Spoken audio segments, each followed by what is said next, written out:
Welcome to the Pro Design Builder podcast, a show where professionals and entrepreneurs share their stories, strategies, and secrets to building a thriving business and a successful life.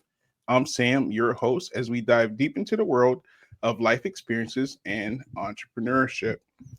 So, before we get going, I would like to thank our sponsors. The Pro Design Builder is a coaching and consulting firm for real estate investors who want to build spec homes and multi-family development. The Pro Design Builder, it's not just about building a business, it's about building a vision and a life by design. Also, we have a house flipping 101 boot camp, March 26th and 27th in Tampa, and April 16th and 17th in Fort Lauderdale. Also, just wanted to thank our other sponsor, the Nest Collab, which is a incubator for real estate investors. We have multiple areas of expertise. If you want to get involved with other like-minded individuals, do it at the Nest Collab. As you know, foster care is near and dear to my heart. I've fostered a number of kids. I've adopted 2 kids I'm currently fostering now. If you ever feel led to give to our initiative, there'll be a link in the description to do so. Some of the things that we support are things that we are getting supported with right now. Sometimes an additional meal as the primary cook in the house and not having to worry about a meal for that night is a great help, especially with a family of 6. So we provide additional meals for foster families. We also purchase beds and cribs for foster and or adoptive families that are just getting themselves together. Another thing too, we feel strongly about a strong family. So if we could get them an additional date night, that's something that we feel long term is the best thing for the family unit. So without further ado, just wanted to introduce our guest today, Kristy Towson, Inner Strength Writing Solution, an author with a message of hope, resilience, empowerment. Speak Up Against Stigma. Her mental health journey is a powerful reminder that mental health illness is not a weakness, that seeking help is a brave and necessary step towards healing. So just wanted to, hopefully I did you justice in that introduction. And if you don't mind, just tell people a little bit about yourself. Thank you. I think you nailed it, Sam. I think you So nailed it. did I? It's something that you didn't mention that we actually never spoke about. What? Which But was since what? this is a real estate show, I have probably about 22 years of real estate experience. Oh, fantastic. So I started out as a realtor, then Uh-huh. I became a broker, and then I became an investor, and I had about like 30 properties. Oh, wow. I've wholesaled them all at this point. So I'm starting Hmm. from scratch, but I am getting back into real estate investing. So maybe we can have a side conversation about that. No, for sure, for sure, for sure. We anytime that we could talk shop when it comes to real estate is I'm fair game for that. So Awesome. but we'll get to that. I'm more interested in kind of investing in you and investing in your story and kind of getting those layers, and then we'll hop into the business side of things. So where are you from? Where you live right now? I'm in Baltimore County, not quite Baltimore City, but a little further out in the suburbs of Baltimore, Maryland. Okay, is that where you grew up? I grew up in the inner city of Baltimore, but now, I'm all Diddy and stuff. I live in the county. Okay. No, perfect, perfect, perfect. So let's we typically start at the beginning. So I'm gonna go back a little bit. What were you like as a kid, and were there early signs of your path today? So I was an only child growing up. My mom, she did adopt a family member when I was an adult. And so now I have a brother. But I grew up as an only child, like I said, in the inner cities of Baltimore. And it was fun, like back in the day, we did hopscotch. We were running up and down the street playing dodgeball. One of my early signs of entrepreneurship, I had to be around maybe like 16. Mhm. And I saw my mom cry before she was leaving out for work. And it was the weight of her job that Mhm. had her in such a disarray. And I've never seen my mother emotional, like ever. Yeah. So for me to see her crying because of the weight of her job, I said to myself, I'm never working for anybody. And I haven't. Mhm. So it was that moment that had implanted a seed in me of entrepreneurship. I didn't know that that's what I was going to do. I didn't know what I was going to do. But somehow, some way, that always stood with me. And to this day, I can say I've been an entrepreneur since I was about 16, 17 years old.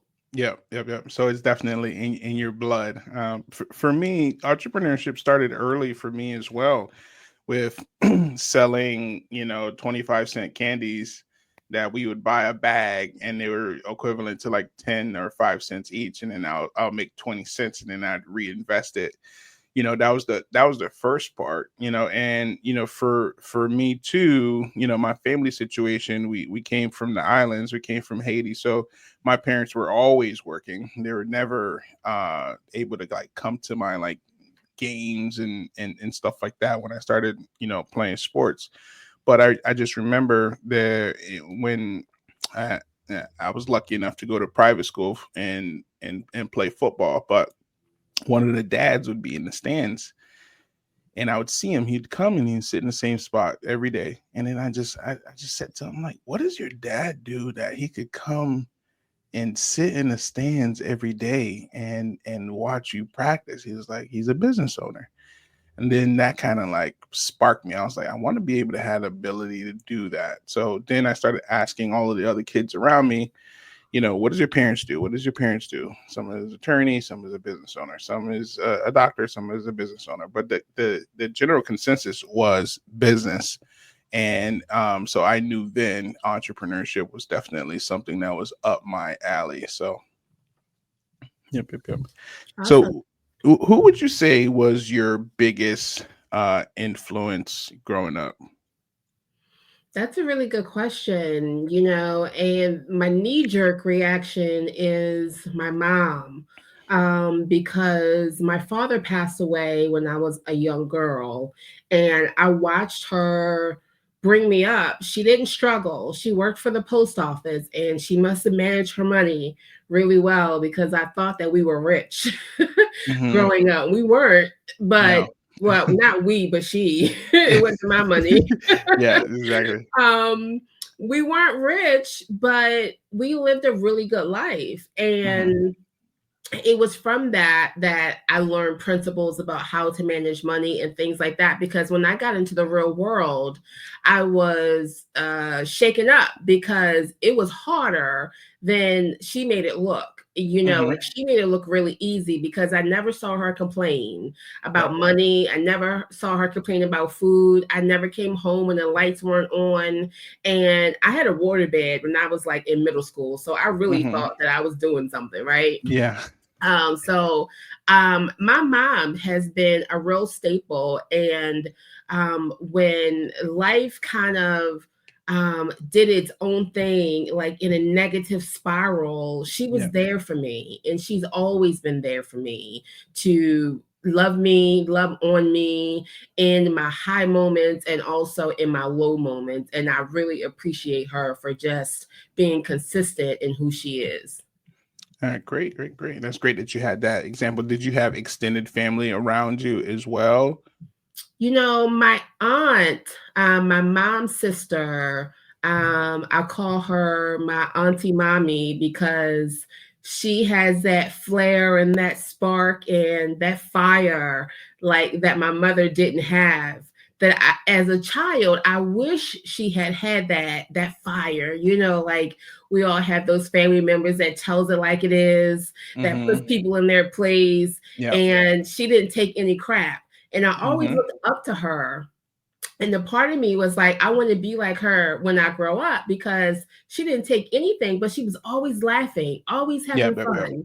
Yep. Yep. And it was just such an amazing experience just to have my mom and my aunt who played a very instrumental part in my upbringing.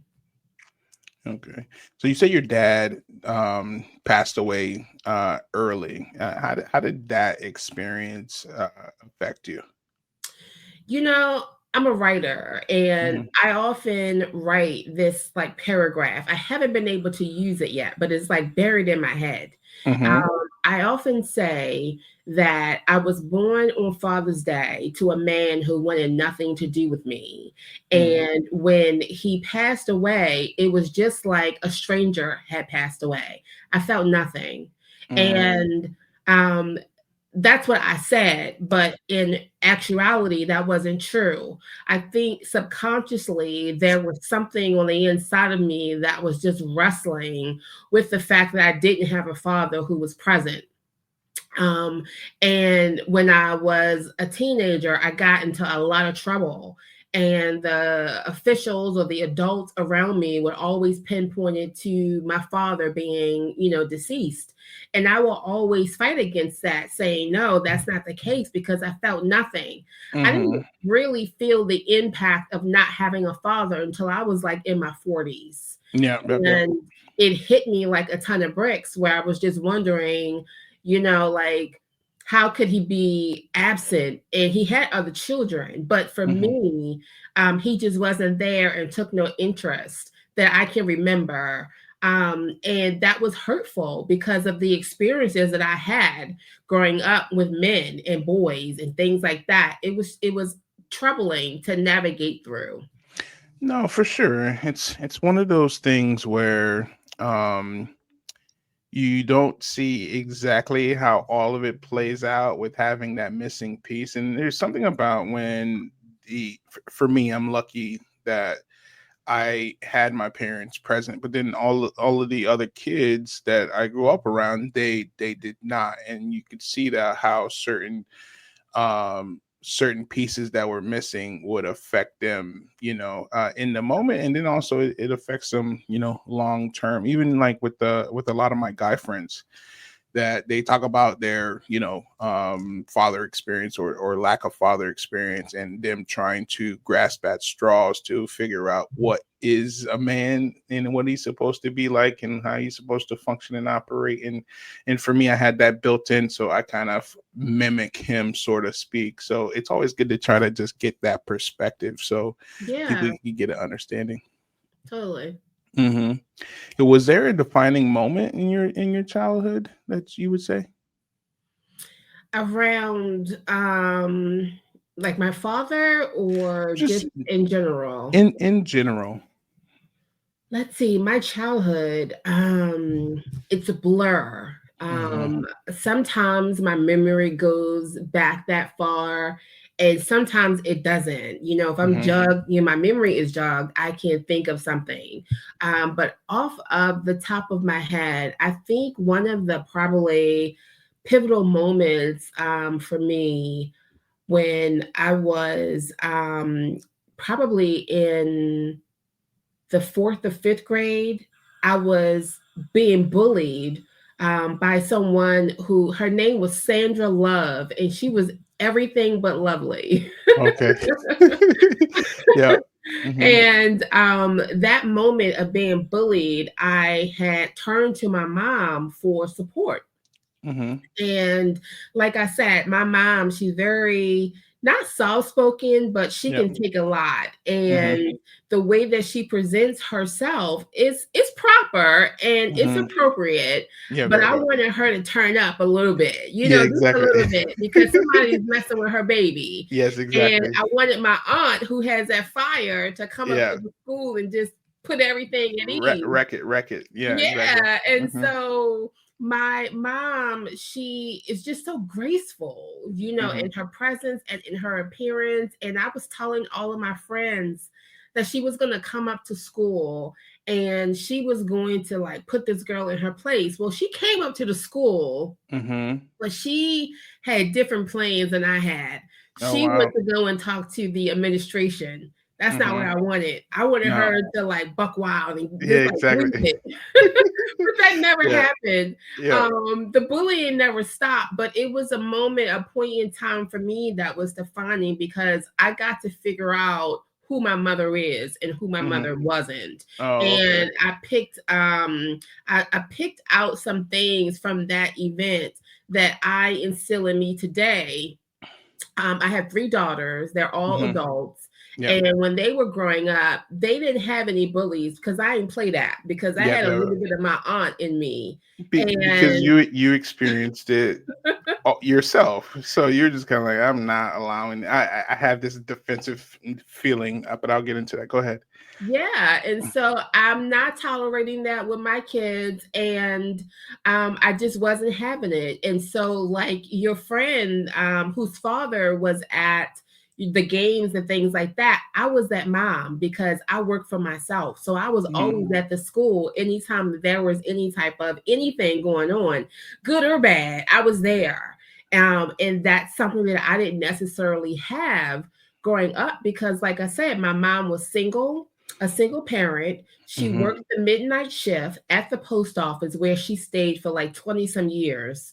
Yep. And when she was off, she was asleep. And Hmm. so I had a lot of free time on my Correct. hands to be able to dibble and dab in the good and in the bad. Hmm. But I say all that to say is that probably was the defining moment for me when I decided the type of mother that I was going to be to my unborn children. No, that's amazing. I was I'm chuckling because this story reminded me of something that happened to me when I was a kid, right? So I was at the bus stop one day, and this kid was older, and everybody was scared of this kid because he was a problem, right?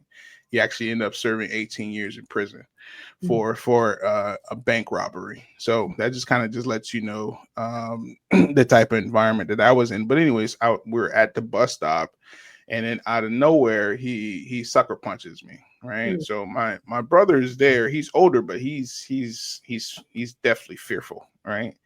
And I never really got my parents involved in what was going on in the streets and stuff like that. But this one particular, I was just so mad. I just told my dad, I was like, this kid just punched me for no reason. His name was Blunt Cooper, so blunt like a blunt.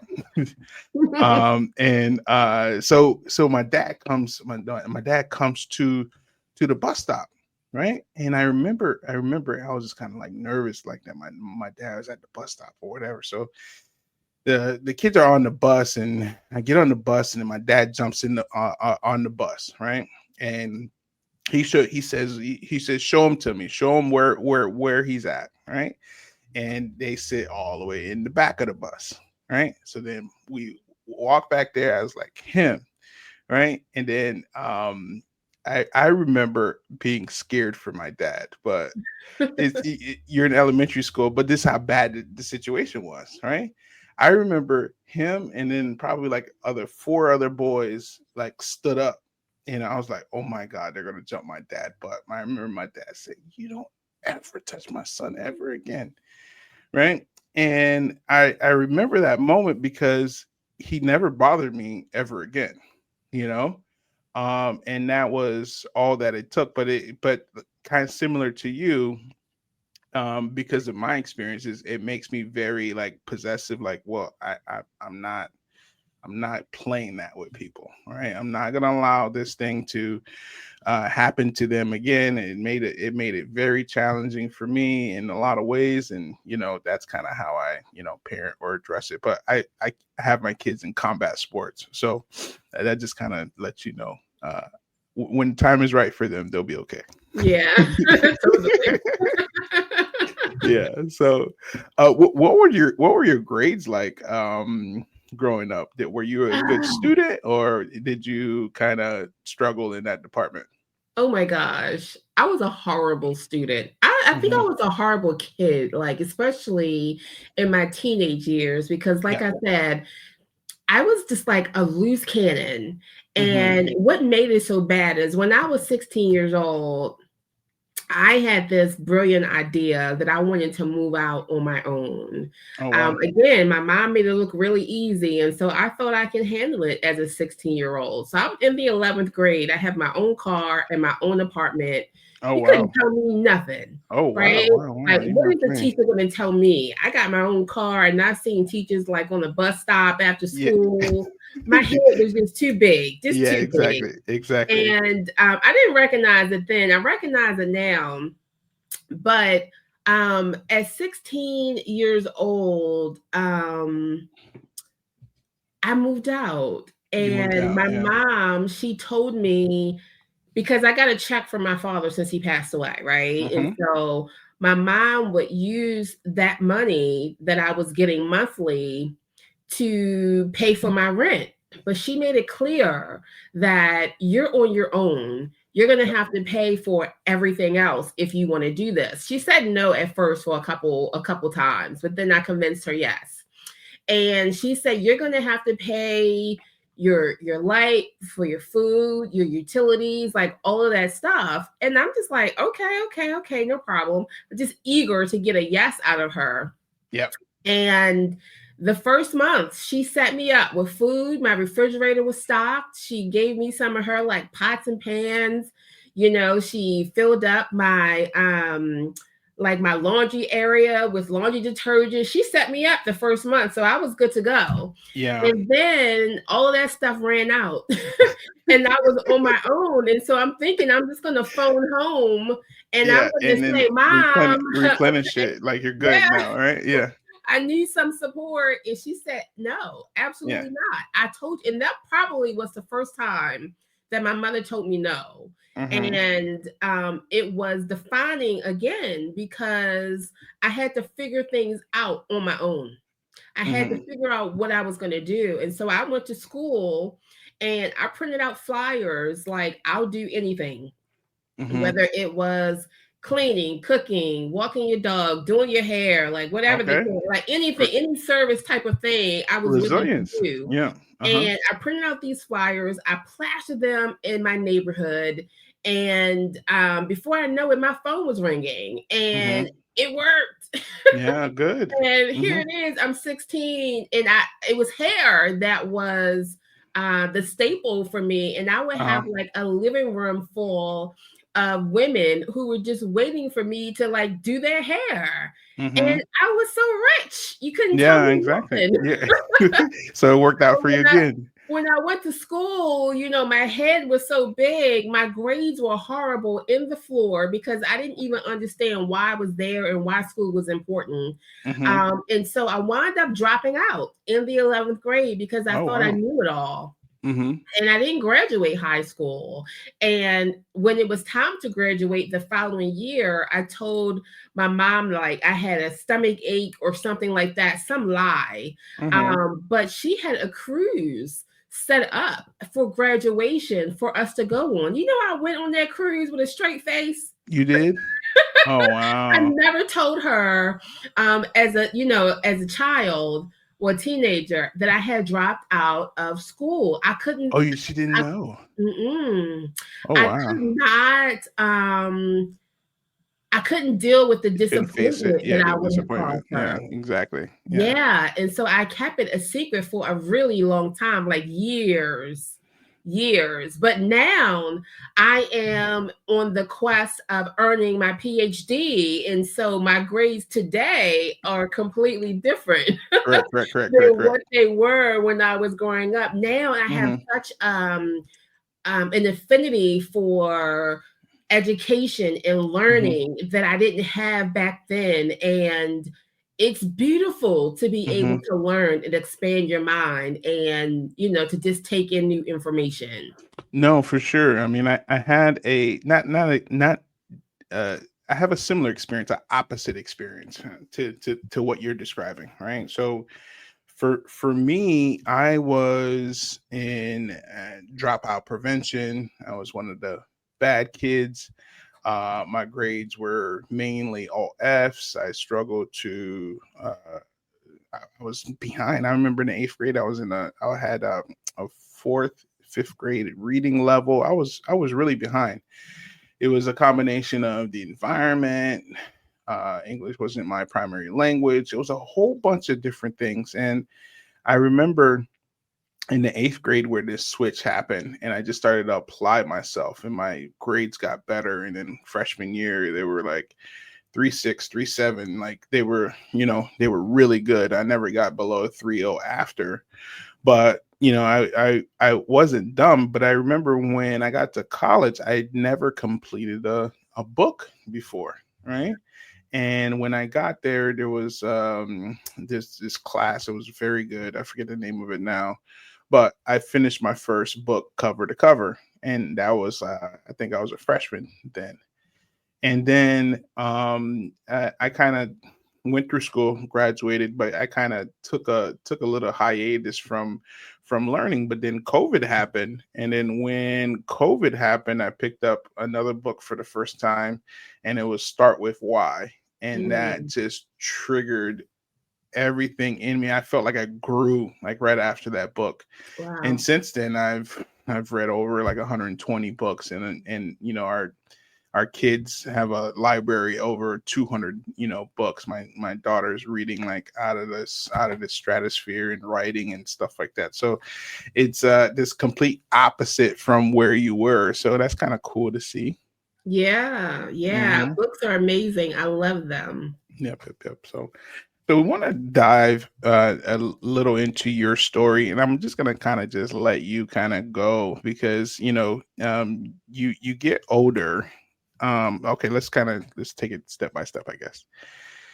So after high school, well, you dropped out of high school, right? What happened after that? What start? How did you move forward from there? Right, you're living on your own. Hmm. Do you start your career? What was your first business? What did that look like? Yeah, so like I said, I started out with maybe 100 flyers that I had made at school in the guidance counselor's office that I Mm-hmm. had printed out, plastered them all in my neighborhood, and I became busy almost immediately. And that lasted for a couple of years that I was doing people's hair in my living room with no license Mm-hmm. because I mean, I wasn't doing like chemicals and Correct. things like that, Yeah. just mostly styling. Mm-hmm. But to go to cosmetology school, you needed to have a high school diploma that I didn't have. Yeah. And I played around with the idea, but getting a GED felt so intimidating to me because I was never a good test taker. Yeah. And I felt like I was just going to fail. And so I never went that route.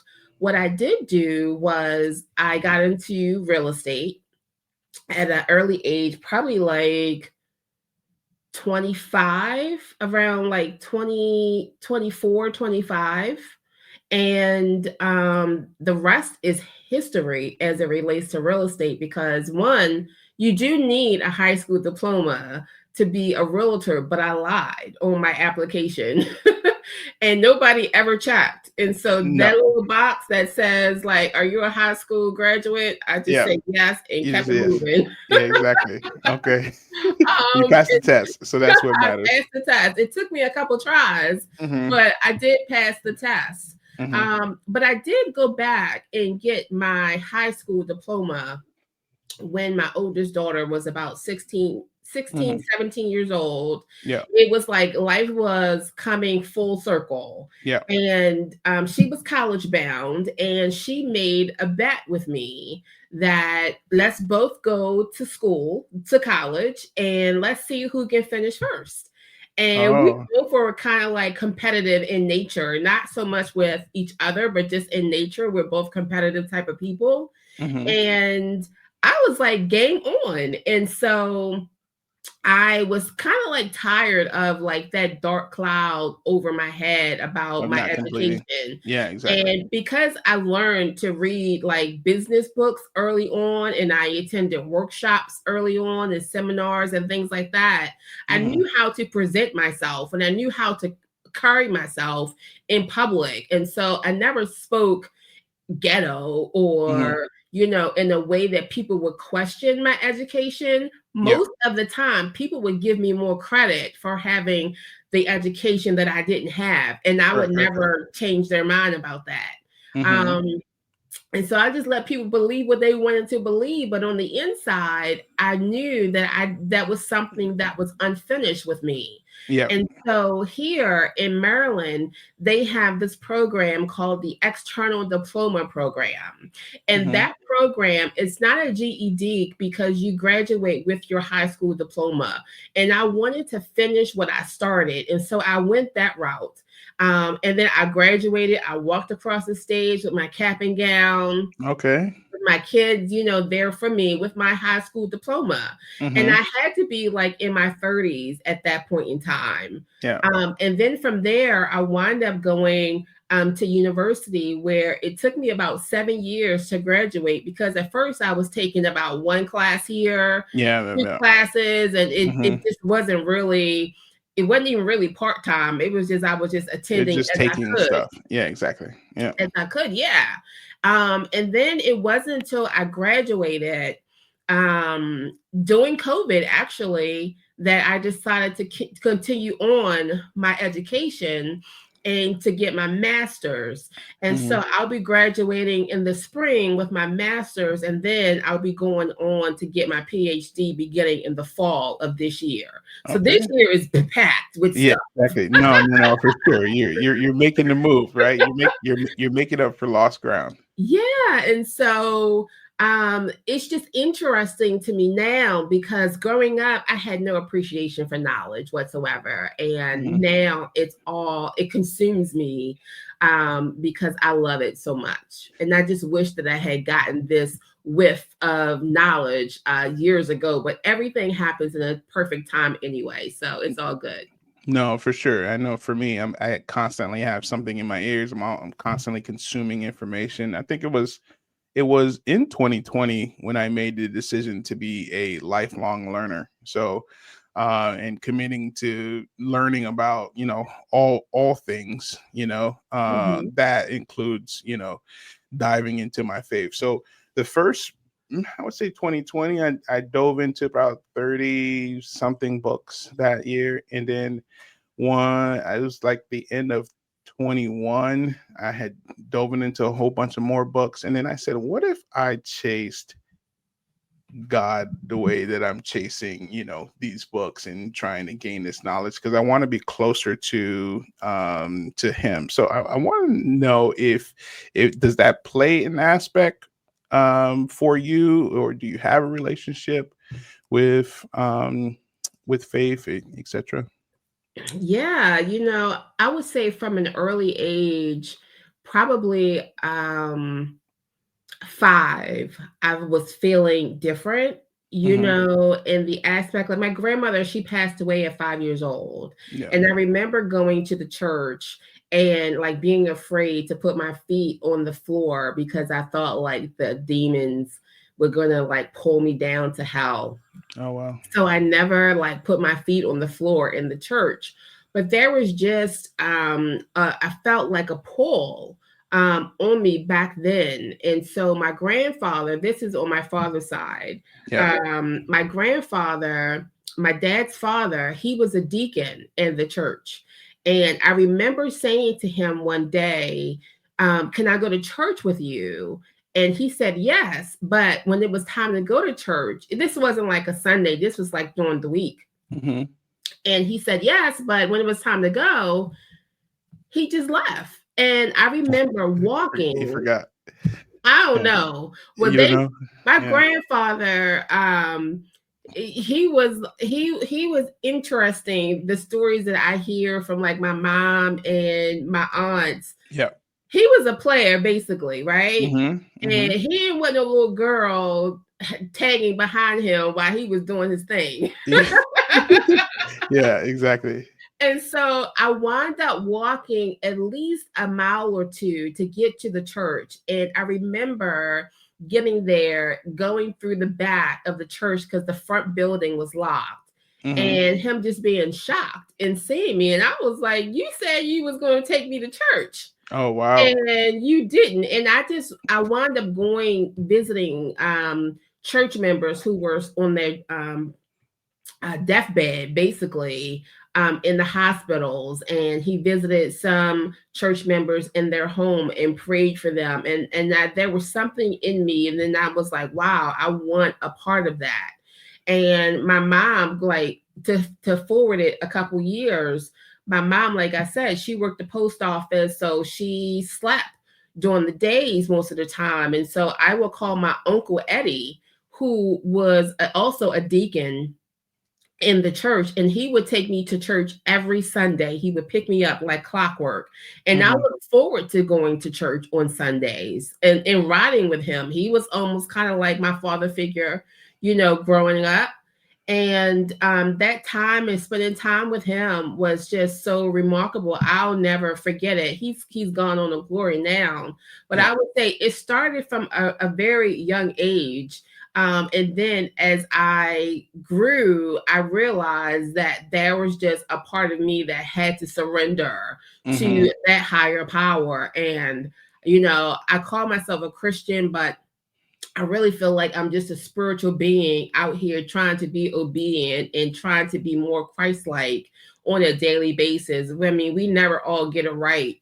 Mhm. But I do my best to be the best person that God has made me to be each and every day. I try to show up that way. No, for sure. I could relate to that. I have these conversations with my friends all the time. It's like I'm a spirit having a human experience, and there's a number of things in my human experience may not fully make sense. I don't attach myself to a lot of things that are earthly. I kind of really look at it as this separation, because that's really what it is. And then this is just a trial period that we're having as as spirits on earth. So um we were chatting a little bit the other day, before we got on here, and you were telling me a little bit more about your story, and I know your faith will come into play a little bit later once we kind of jump into that. So Mhm. I kind of just want to give you the floor and kind of just share these other parts of your story, however you Yeah. feel fit. Good. So, so it's interesting that we're having this conversation about my childhood and my upbringing, and I find that to be very refreshing. I didn't know that we were going to go there. I thought we were just going to talk about my story, right? Yeah. Um, but it's been good because now you have the backstory of how I grew up and all that good stuff. And so, where I will begin is to say that my career in real estate, again, it took off and I was Mhm. doing well. I wound up meeting a guy. We were the same age. We wound up getting married and started a family. Yeah. And so life was pretty for a really long time. And then that didn't work out. With him, we stayed married for like 13 or 15 years, something like that. And then I decided that that wasn't what I wanted to do anymore. Mhm. And I had three girls, and we went our way, and we were still doing very well. From real estate during the recession, the first time in like oh 09, 06. Yeah. um I was like, I want to do something different. And so I started a magazine, the first magazine for women entrepreneurs. I called it Shepreneur. Mhm. And I grew that from 0 to 50,000 subscribers nationwide in just under 9 months. Oh, wow. And it was phenomenal. But then there was a recession in the advertising industry that Mhm. caused me to pull back from that. And then I said, well, you know what? I want to do something that's more meaningful, something that is more impactful in the community. And I realized who I was as a young girl and the things that I didn't have. And I wanted to pour that into young girls that were in middle and high school. So I started a nonprofit, an organization that mentored teen girls. The foundation was business, and I will partner them up with mentors in the community that had like interests and similarities to the young girl. So if a girl came to me and she said she wanted to be an astronaut, I will Mm-hmm. find another astronaut in the Yep. community Yep. that's Yep. Yep. upstanding, put them through the background check and all that stuff, and Yeah. partner them up together, and then they would build a relationship from there. That's cool. It was really cool, but Mm-hmm. then life happened. Life happened. My oldest daughter met a guy, a boy rather. Mm-hmm. Yep. Yep. Yep. And you know, those girls when they get their first boyfriend can be a little giddy and a little silly at times. And Cuckoos. she started changing. She Yeah. started changing for the worse in our relationship because she started lying, sneaking, doing things that she wasn't normally doing. Mm-hmm. And I caught her in a lie one day and I took her cell phone away from her. And the next day, she ran away from home. Oh, wow. And that was so devastating for me. And I said, you know, to myself, okay, you know, she's made a decision to leave home. And I became like really depressed after that. This is my firstborn child who Mm-hmm. is essentially telling me, I don't want to live with you anymore. Mm-hmm. And it was devastating to me. And it tore up our unit with the three girls and me, right? Yeah. And so it was straining and difficult to continue on with the business aspect of it Yeah. because here it is, I'm mentoring young girls and I can't even reach my own daughter. Correct. And Correct. so Correct. I started to feel like a hypocrite. Yeah. And right before I really beat myself up, my middle daughter also ran away from home. Mm. So here it is. I have two daughters within like a 6-month span who ran away from home, who want nothing to do with me anymore. Because, like you were talking about, being like possessive over your kids in a sense, not like in a Yeah. negative way, Yep. Yep. but Yep. we had rules, we Correct. had guidelines and perimeters that they just couldn't cross with me. Correct. But Correct. Correct. they were living with other family members and they were just running havoc, you know, like with all this newfound freedom that they had. Mm-hmm. And And so, go ahead. no, because I remember what was like going through your mind during this time, right? Did you go to the police and what did they say to you? What was like? What was everything going on in regards to them running away? So, with my first daughter running away, my oldest daughter, she left me a note pretty much saying that she was not coming back. She didn't like how I handled her. She thought that I treated her like a child and I wasn't allowing her to grow up. In hindsight, she was right. She was Yeah. absolutely right. Mm-hmm. But in the moment, I was that parent who is trying to teach you a lesson Mm-hmm. and taking her cell phone, especially with the new guy that she had, was a no-no in her book. And so she made Mm-hmm. the choice to like never come back. Mm-hmm. So she was staying with a family member in like another state, and they were like getting her back and forth to school. And I just heard this through the grapevine from my mom. Mm-hmm. When my middle daughter ran away, it was a little different. It was different in the aspect of she had was failing in school, and Mm. I didn't tolerate that. And so I told her she had to get her grades up, but she had just gotten her first job. And I was like, this job has to go. You can't manage both of them. You need to focus on school. Yeah. And so she just didn't come home one day. And I did call the police because I'm like, where is my child? I had Mm-hmm. no idea that she was just like out there, you know, this whole time. And so I did call the police. The police got involved. And she wound up coming home like later on that night. And it was a horrible experience for both of us because I was like, where are you? Where were you? Mm-hmm. And her response was, I wanted you to know what it felt like to lose something that you loved. And I lost it, Sam. I mean, I Yeah. lost it. Like, who the hell are you to Yeah, tell baby. me that I'm your mother? You Mm-hmm. know, and to be so defiant. And she was so confident in her statement that I just Yeah. lost it. I just lost it. Mm-hmm. And so she never came back. And so after that, I wound up going into this deep depression. And the depression it had such a hold on me that I couldn't shake it. And I wind up trying to commit suicide. I thought that I was so worthless. I thought that there was no future for me. I thought, like, if I can't be this good mother that I had set out to be, then there is no point in continuing on. Now, mind you, I still had a young daughter, my youngest daughter, who at the time she was like 11 or 12.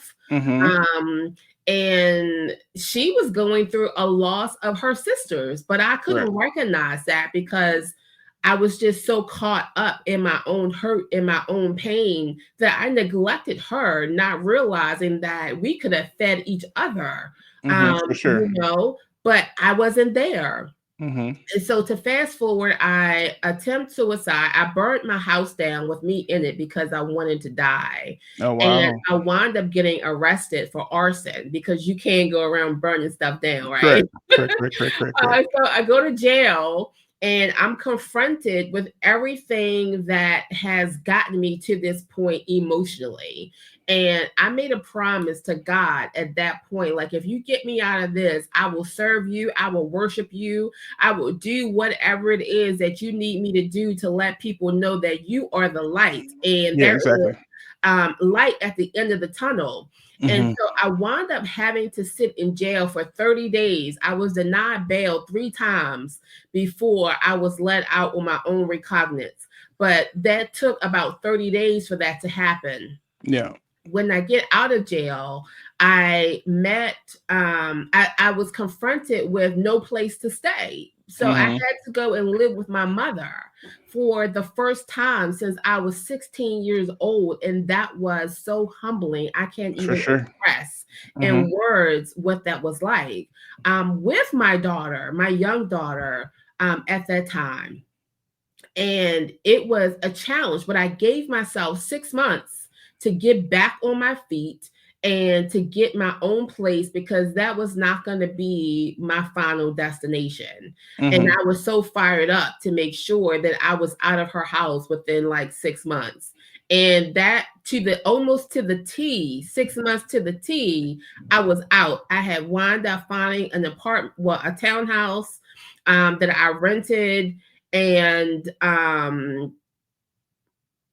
my daughter came with me, and the rest is just, it was history because I made up in my mind that that's what I was going to do, and I did it.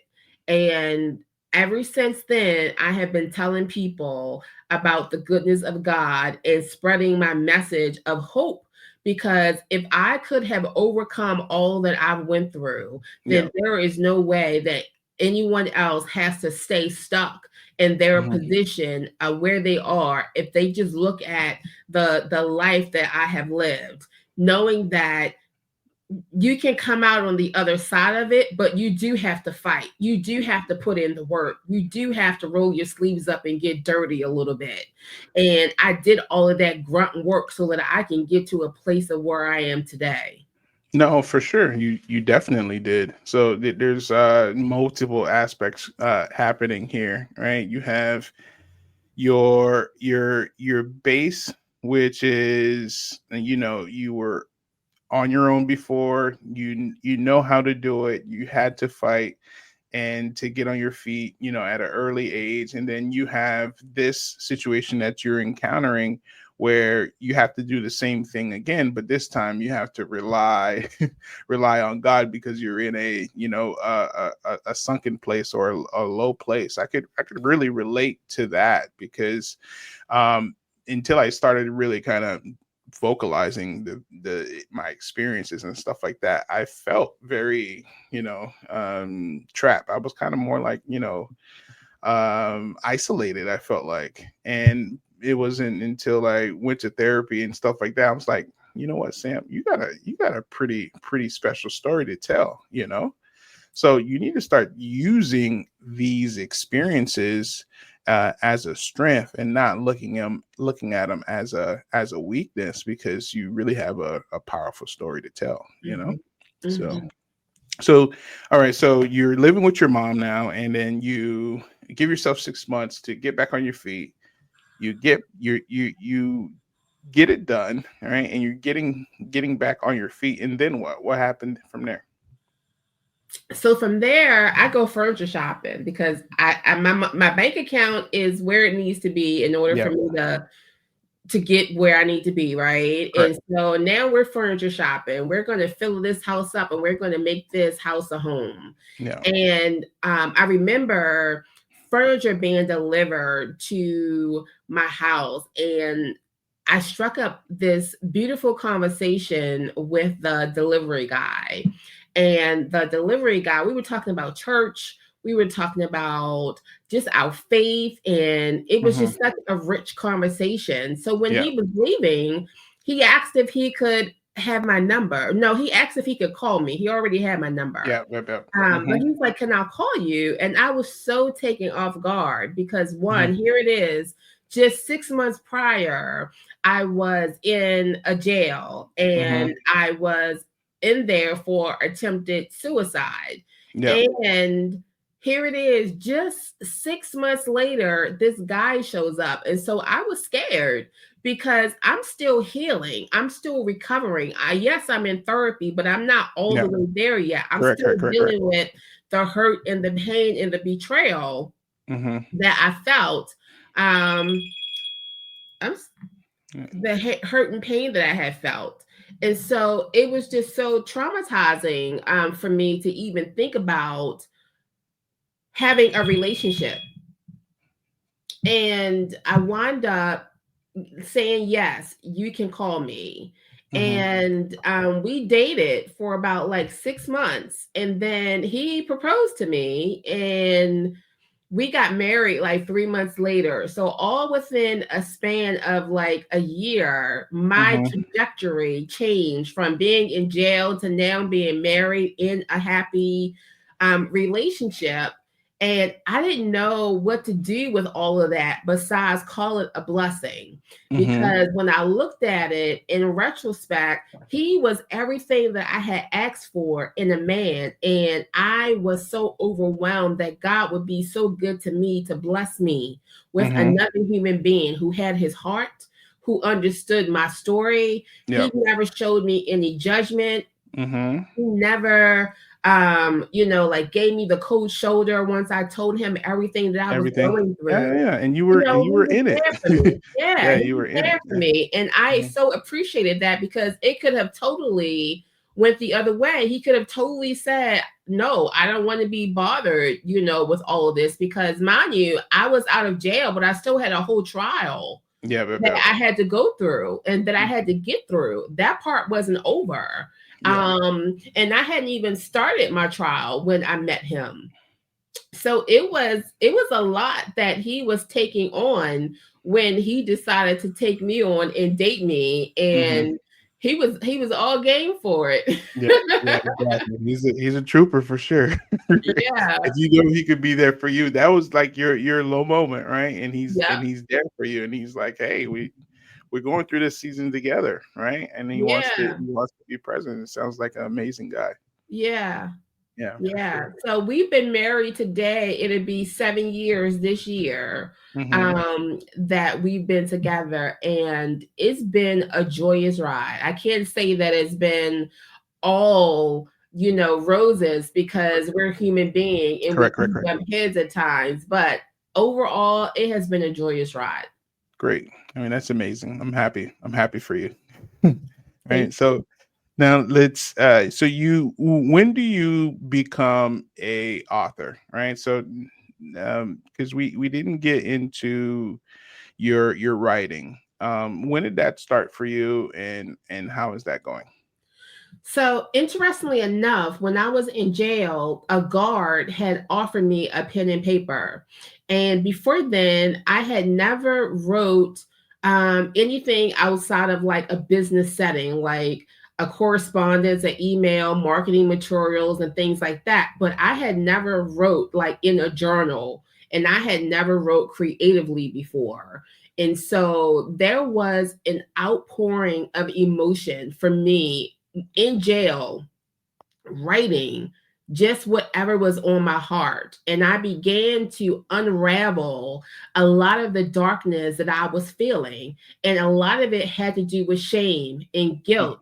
What I didn't tell you is that while my daughters had left the home, they were Mm-hmm. living with my mother, and I didn't know. Hmm. And it wasn't until I went to take my youngest daughter to my mom, and I walked in because I had a key, and I seen my two daughters like running so that I wouldn't see them. And I was just so devastated. Like, my mother knew the heartache that I was experiencing. She knew, because she was my best friend. Yeah. She knew all the pain that I was enduring. And to have my daughters living with her without me knowing it, I didn't know how to handle that. And so I cut her off for Mm. like a good 6 months or so, until one day I just decided that I was tired of suffering. And Right. part of 'Cause it- that started to come out in my writing when I was in jail. Mhm. So just releasing myself from all of the hurt, all of the betrayal, all of the everything that I was feeling, it began to just pour out of me on the paper. One Mhm. page turned into two, and two turned into three. And before you know it, I had like 10 pieces of paper in Mhm. front of me that were all just emotion that I was just pouring out. For And sure. so I realized in that moment that I had a story to tell. I realized that everyone who knew me in a professional setting, they would never imagine that I had ended up in jail over an Mhm. attempted suicide. Yeah. Because Yeah. Christians don't try to do that, first and foremost. Black No. people don't do that, first and No. foremost. Mhm. And it's like the audacity that I had back then to even say that I wanted to have that much control over my life that I was willing to take it. Mhm. It was just overpowering me, like all of the emotions. Yeah. Yeah. So as I get out of jail, mind you, I'm also a college student at this time, Mhm. and my major was business naturally. And I changed it to English because I wanted to learn how to write for other people if I'm going to tell this story. And so I went and started my English career and took my first creative writing class and nailed it.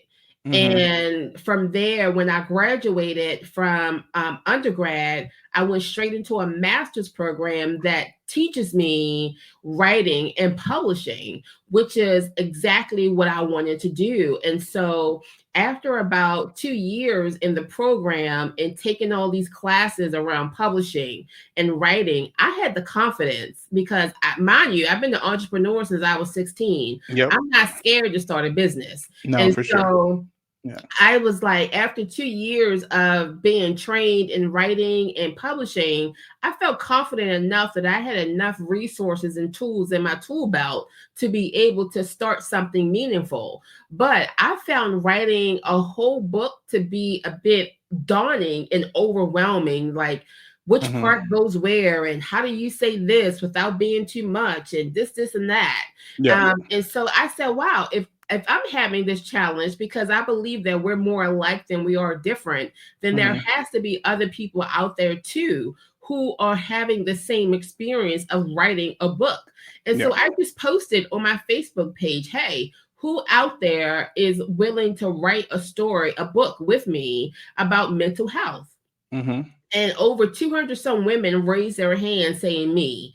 And from there, I knew that I was on to a concept that I couldn't deny. And so I put together this business like almost like on a napkin. And Mhm. I said the first book came out in 2023 called Speak Up Against Stigma, Her Mental Health Journey. Now I'm about to publish my second anthology this May 6th, actually. It's going to Mhm. be coming out. That's the second book.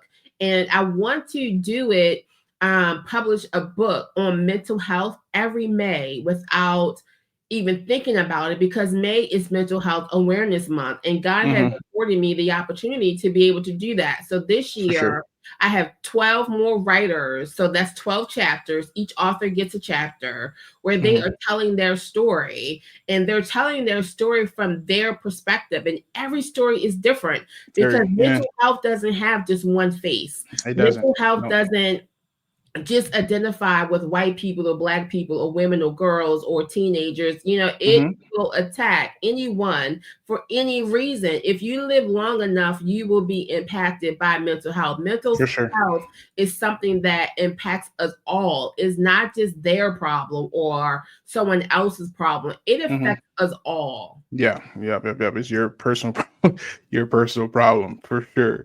And if you, one, it takes a level of awareness to know and understand that, hey, listen, there might be something going on, and there's things that happen in our past that it's connected to that triggers it and stuff like that. And I've had my fair share of that as well. And it wasn't until 2021 where something caught me off guard that it alerted me to, hey, listen, Sam, maybe you need to pay attention to what's going on around you and what happened to you in the past. And then now I could speak freely about it so I could help others, address that. So yes, that's beautiful. That is amazing. I Hmm. believe, like I said, that we're more alike than we are different. Hmm. And it's stories that connect us. And I believe that the more people that tell their story, the more ammunition that we have against the stigma to break it down and dismantle it. Because if someone is going through something and they don't know how they're going to get out of it, and they hear that someone else went through something similar, Yeah. or something even more devastating than what they went through, then now they have hope. Now they can believe in themselves. And now they can say that I too can rise and get over this situation and For get sure. through it to go to the other side. It's possible through storytelling. Yep. And that's the thing that I realized too. And so I tell a lot of stories because it has a way of bringing you to a perspective, one that you probably have never seen before. And then from there, sharing the wisdom that, God has given me to be able to kind of shine light on a specific thing. So that storytelling aspect is very important. So that's why I always get everybody's backstory on how they were as a child, because it does relate into entrepreneurship later, because there's these foundational things that you kind of go through. And in entrepreneurship, it requires you to have a certain zest or zeal or inspiration from the inside, right? To continue to be on this chase, because it's not easy. It's not Yeah, easy to be an entrepreneur, right? You you're gotta right. you gotta eat what you kill, and take a step, and building a business too takes time. So that's why. Mhm. Hmm. So Absolutely. Totally agree with that. so It's where. not easy. Entrepreneurship is not for the faint and heart. I think a lot of times people who have a typical 9 to 5, or maybe they have some aspirations of starting their own business, they think that it comes with all this freedom that you get to do what you want to do, but that could be far from the truth. Correct. Because especially in the beginning, you are grinding, you You are are getting the grinding. word out there, you are Yep. working, you putting the sweat in, your sweat Yeah. equity, all of Sweat that. equity for Like, sure. it No, does not 100%. happen right away. Yeah. It takes a while, and that's through diligence and consistency, Hmm. and showing up every day. Yeah. But without that, like the Bible says, a man don't work, a man don't eat. So you Correct. gotta Correct. Correct. be working every day, even if it's for yourself, you still have to bring that same work ethic to the table as if you were working for someone else. No, for sure. Absolutely. So, um, I need to get your book link. So tell us, before we go, I always ask, what is your best lessons learned from life and in business? Let's see. One of my lessons or takeaways from life is failure is so important. to the journey. And oftentimes we try to avoid failure because it stings and it hurts and it's embarrassing. But that is the grit that will make you into who you are and who you are becoming. It is the lessons that you learn from your failures that will allow you to be able to stand 10 toes deep on the things that you believe in because of the things that you went through. So failure to me is a plus. Anytime you can fail, don't look at it necessarily as a failure, but look at it as a lesson Yeah, that you to can grow from. learn to build on top of, because it's just all information.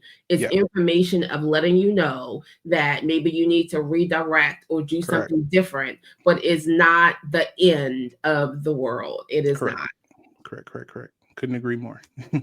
And then that you tied those both into business as well, because that is a good business lesson, because at the end of each as a contractor or any transaction, for that part, I do a lessons learned meeting, which is a full download of how that transaction went, who were the people involved, what went well, what didn't go well, what could we change in the future, which is something I feel very strongly about. Even with my kids, there's this shirt that I'm gonna make them, and it, because they wrestle, is it's I win or I learn. Either way, I never lose, right? I love Because it. it's just a mindset, because that loss teaches you so much. It teaches you what not to do, or it teaches you, hey, listen, you don't got it all right yet. So how do I figure things out? But I'm just give you the floor. I love that. Hmm. Yeah, I would tie personal and business in together because for a long time in my personal life, I looked at failure as an embarrassment, not as a lesson. And in business, no one wants to fail. And so I personally had a hard time getting to embrace my failures and my shortcomings.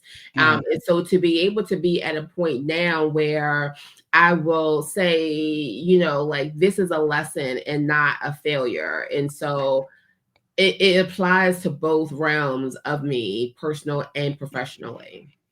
No, for sure, and that completely resonates with me because it's the same thing. Business and life are pretty much tied together interchangeably. So, just wanted to say thank you again for blessing us with your time.